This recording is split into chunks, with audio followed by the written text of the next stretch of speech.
Hi అండి, నమస్తే. Welcome to Viha smart kitchen. ముందుగా అందరికీ ఉగాది పండగ శుభాకాంక్షలు. ఉగాది అనగానే మనకు గుర్తొచ్చేది ఉగాది పచ్చడి. ఈరోజు మనము నిజమైన శాస్త్రీయ పద్ధతిలో ఉగాది పచ్చడి ఎలా చేసుకోవాలో చూద్దాం. మొదటి రుచి పులుపు అంటే చింతపండు. ఈ చింతపండులో మానసిక ఒత్తిడిని దూరం చేసే గుణం కలిగి ఉంటుంది.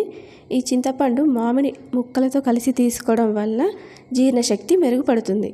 చింతపండు మునిగే వరకు నీళ్లు వేసుకొని ఒక 10 నిమిషాలు పక్కన పెట్టుకోవాలి. తర్వాత రుచి చేదు.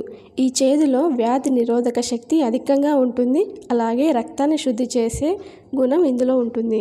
ఇలా వేపపూతని అరచేతిలో వేసుకొని చిన్నగా మర్దన చేస్తే ఇలా పూరేకులు వచ్చేస్తాయి. మనం కాడలు అలాగే మొగ్గలు తీసేసుకొని వేపపూత మాత్రమే తీసుకోవాలి. తర్వాత రుచి కారం. కారం కోసం మిరియాలు తీసుకోవాలి. దీని వలన వ్యాధి నిరోధకంగా పనిచేస్తుంది. అలాగే ఇన్ఫెక్షన్ల నుంచి దూరంగా ఉంచుతుంది. తర్వాత రుచి సైంధవ లవణం. వేసవిలో మన శరీరంలో ఎండకు చెమట రూపంలో పోయే సోడియంను రీప్లేస్ చేస్తుంది. తర్వాత రుచి వగరు. వగరు కోసం మనం మామిడి పిందెను తీసుకోవాలి. ఈ వగరు వల్ల శరీరంలో రోగ నిరోధక శక్తి పెరుగుతుంది.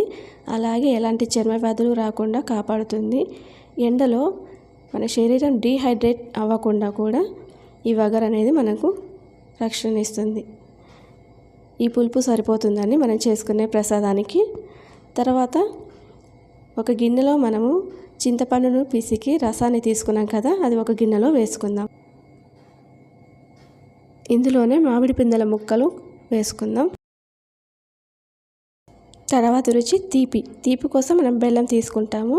ఈ బెల్లంలో ఐరన్ అలాగే యాంటీ ఆక్సిడెంట్లు అధికంగా ఉంటాయి. అలాగే మన మిరియాలు సైంధవ ఇందులోనే వేసేసుకుందాం.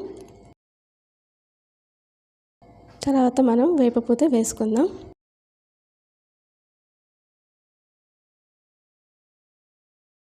వీటన్నిటిని బాగా కలుపుకోవాలి. బెల్లం అంతా కరిగే వరకు కలుపుకోవాలి. ఇలా షడ్రుచులు కలిస్తేనే ఉగాది పచ్చడి అవుతుంది. ఈ షడ్రుచులు లాగానే మన జీవితంలో కూడా ఎదురయ్యే ప్రతి అనుభవాన్ని సమపాలలో స్వీకరించడం ఈ ఉగాది పచ్చడి ఉద్దేశం.